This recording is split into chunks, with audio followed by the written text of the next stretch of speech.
হযরত আলী পাটোয়ারী আপনি লিখেছেন, ঈদে মিলাদুন্নবী সাল্লাল্লাহু আলাইহি সাল্লাম উপলক্ষে জশ্নে জুলুসের উদযাপন করা শরীয়তে কতটুকু অনুমোদন রয়েছে? নবী করিম সাল্লাল্লাহু আলাইহি ওয়াসাল্লামের জন্মের তারিখটি ঠিক কোনটি? সেই তারিখটি কোনো হাদিসের কিতাবে বর্ণিত হয়নি। বিশুদ্ধ তো বটেই, এমনকি কোনো দুর্বল সূত্রে বর্ণিত হাদিসেও কিন্তু বর্ণিত হয়নি। নবী সাল্লাল্লাহু আলাইহি সাল্লামের জন্মের তারিখ নিয়ে বিভিন্ন কিতাবে, বিভিন্ন ইতিহাসের বইয়ে বিভিন্ন রকমের বর্ণনা এসেছে। ১২ই রবিউল আউয়াল এই দিবসটি নবী সাল্লাল্লাহু আলাইহি সাল্লামের জন্মদিবস বলে যেমন অনেকগুলো বর্ণনা রয়েছে, অনেক ইতিহাসবিদদের উক্তি রয়েছে। আবার রবিউল আউয়ালের ৯ তারিখ, ৮ তারিখ বা অন্যান্য দিবসগুলোতেও নবী সাল্লাল্লাহু আলাইহি সাল্লামের জন্মের তারিখ হিসাবে অনেক ইতিহাসবিদরা মতামত উল্লেখ করেছেন।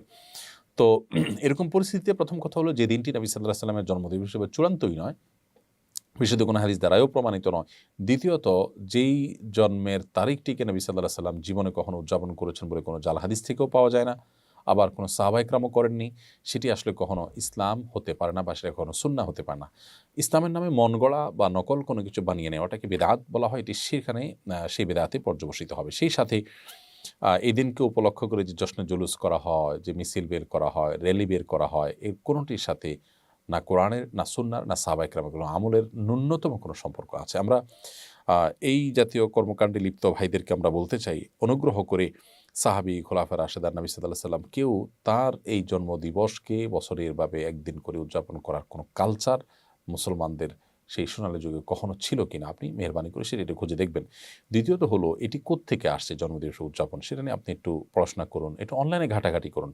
আপনার আমার মনে হয় যে ধারণা ইনশাআল্লাহ বদলে যাবে। আল্লাহ তাআলা আমাদেরকে হেদায়েত দান করুন।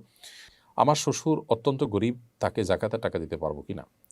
শ্বশুরকে জামাই জাকাতের টাকা দিতে পারবেন। ঠিক একইভাবে বৌমা তার শ্বশুরকে জাকাতের টাকা দিতে পারবেন। কারণ শ্বশুর প্রথমত নিজের বাবা বা সরাসরি রক্ত সম্পর্কীয় কেউ নন। দ্বিতীয়ত, তিনি এমন কেউ নন যার ভরণ-পোষণ দেওয়া আপনার উপরে আবশ্যক।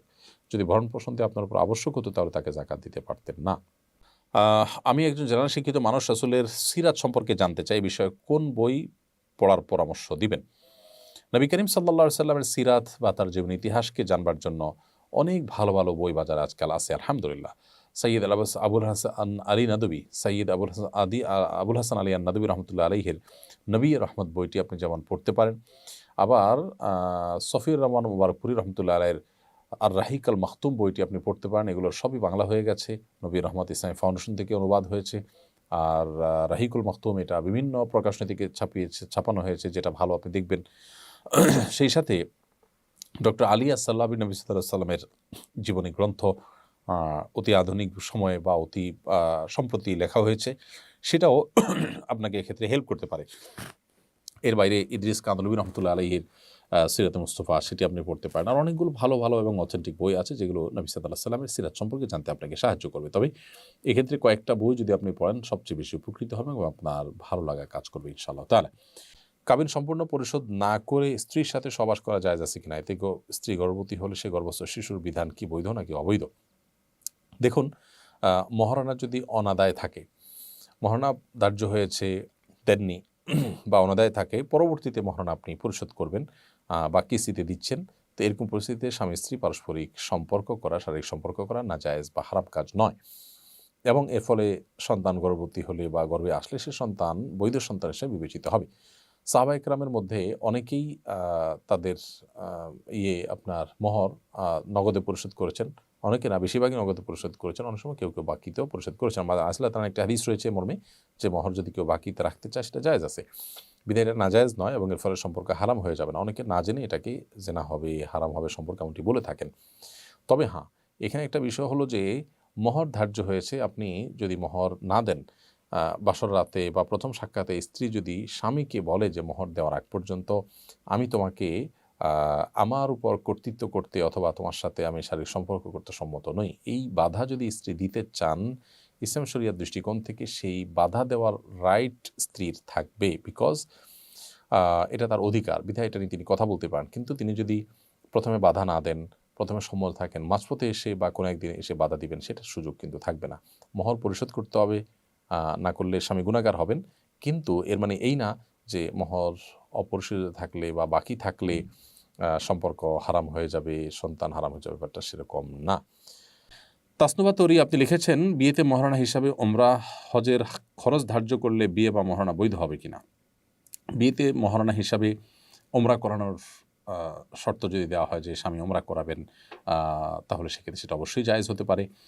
এবং এটা যেহেতু একটা ফিগারের মধ্যে আনার মতো বিষয়, তাহলে এইটি আপনার বিবাহের জন্য মহারণা হিসাবে ধার্য হতে পারে, বিবাহ বৈধ হবে এবং এই মহারণাও সঠিক বলে বিবেচিত হবে এবং এটি আদায় করতে হবে স্বামীকে। এরপর প্রশ্ন হলো, আমাদের এলাকার কিছু মসজিদে রবিউল আউয়াল মাসে মসজিদগুলোতে আলোকসজ্জা করা হয়, এটা শরীয়তের দৃষ্টিতে কেমন? মসজিদ আল্লাহর ঘর, এখানে আলোকসজ্জা, অতিরিক্ত লাইটের ব্যবহার, পর্যাপ্ত লাইটের ব্যবহার করে যে আলোকসজ্জা করা হয়ে থাকে, এটা যারা করে থাকেন রবিউল আউয়াল উপলক্ষে ইবাদত, বন্দেগী, নেক আমল, সওয়াবের কাজ মনে করে থাকেন। নবী করিম সাল্লাল্লাহু আলাইহি ওয়াসাল্লাম রবিউল আউয়ালকে কেন্দ্র করে অতিরিক্ত আলোকসজ্জা বা এই যে আনন্দ আয়োজন যেটি আমরা দেখতে পাই আজকাল, এরকম কোনো কিছু তিনি বা তার খুলাফা রাশেদা বা সাহাবা ইকরাম কেউই করেননি। অতএব এই রবিউল আউয়াল তাদের সময়ও ছিল, নবী সাল্লাল্লাহু আলাইহি ওয়াসাল্লামের জন্মের এই দিনটি তাদের সময়ও ছিল। তারা যে কাজ করেননি সেই কাজকে যদি আমরা ইসলামের কাজ বানিয়ে নিই, তাহলে সেটি বিদআতে পর্যবসিত হবে। তাছাড়া দুঃখিত, অতিরিক্ত আলোকসজ্জা এটা অপচয় ছাড়া আর কিছুই নয়। মসজিদে করলেই সেটা যে জায়েজ হয়ে যাবে ব্যাপারটা সেরকম নয়।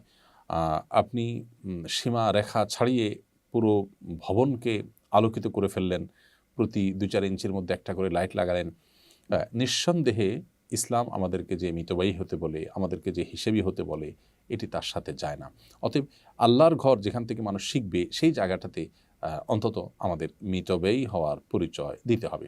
আর সবচেয়ে বড় কথা যেটি বলেছি, যে ইবাদত বা সওয়াবের কাজ, নেক আমল মনে করে যেটি আপনি করছেন, সেটি কোরআন ও সুন্নাহ কর্তৃক নির্দেশিত না হলে সেটি কিন্তু বিদআতে পর্যবসিত হবে। বিধায় এই বিষয়টিতে আমাদের সাবধানতা সর্বোচ্চ লেভেলে থাকা দরকার। এরপর জুয়েল রানা আপনি লিখেছেন, আমার 2টা প্রাইভেট গাড়ি আছে, একটা ব্যবহারের জন্য কেনা আর একটা ভাড়া দেওয়ার জন্য, কিন্তু এখন 2টা গাড়ি ভাড়াতে আছে। এক্ষেত্রে জাকাতের হিসাব কীভাবে করব, অনুগ্রহ করে জানাবেন। ভাই জুয়েল রানা, আপনার যে 2টা গাড়ি আছে, সেই 2টা গাড়ির ব্যবহারেরটা হোক আর ভাড়া দেওয়ারটা হোক, কোনোটারই কিন্তু আপনাকে জাকাত দিতে হবে না। যেটা ভাড়ায় দিচ্ছেন সেটার ভাড়ার যে টাকা, সেটা যদি জমে জাকাত দেওয়ার মতো হয়, তাহলে সেক্ষেত্রে তখন সেটার উপর জাকাত আসবে। কিন্তু গাড়ির যে মূলধন বা গাড়ির যে মূল্য, সেটার উপরে কিন্তু জাকাত আসবে না। আফরিন জাহান লিখেছেন, আমার বাসায় প্রচুর পিঁপড়া, বিশেষ করে রান্নাঘরে কাজের সময় পিঁপড়া কামড়ায় বলে অনেক পিঁপড়া মেরে ফেলি, এতে কোনো গুনাহ হবে কিনা? পিঁপড়া যদি আপনি মারেন এতে গুনাহ হবে না, কিন্তু আগুন দিয়ে পুড়িয়ে পিঁপড়া মারবেন না, এ ব্যাপারে নবী সাল্লাল্লাহু আলাইহি ওয়াসাল্লামের নিষেধাজ্ঞা রয়েছে। এর বাইরে আপনার পিঁপড়ার উপদ্রব থেকে বাঁচার জন্য আপনি সেটা মেরে ফেলতে পারেন। যে কোনো প্রাণী আমাদের যদি উপদ্রবের কারণ হয়, তাহলে সেটা থেকে আত্মরক্ষার জন্য আমরা সেটি মারতে পারি, কিন্তু নির্মমভাবে বা অপ্রয়োজনে কষ্ট দিয়ে তাকে তিলে তিলে শেষ করা বলতে যেটা বোঝানো হয়, সেটা করা জায়েজ হবে না।